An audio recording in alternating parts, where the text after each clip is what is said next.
igrač koji je omogućio sad Lazarevskom da pogodi za 1:0.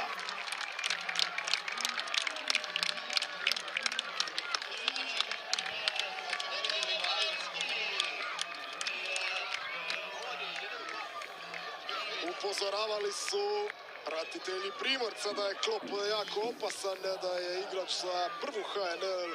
Sad je to dokazao ovim izborenim 11-tercem. Nije imao problema kapetan, visoko po sredini bez izgleda za drugog kapetana na ovom susretu za Lovru Kalinića. Primorac dolazi do prednosti od 1:0.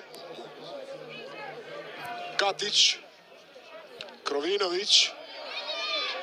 Gurnut Krovinović, ali je gurnuo i on kroz noge. Krovinović može lijevom pucati i pogoditi za 1:1.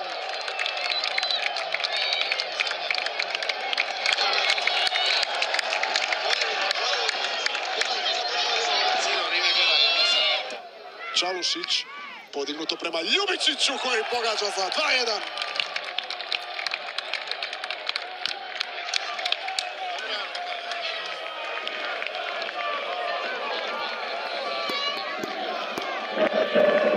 Ne treba previše Marinu Ljubičiću, utvrdili smo već to na juniorskoj razini na kojoj smo ga gledali i u prenosima HNTV. Utvrdili smo to i u utakmicama mlade reprezentacije, a sad i u dresu Hajduka opet bježi.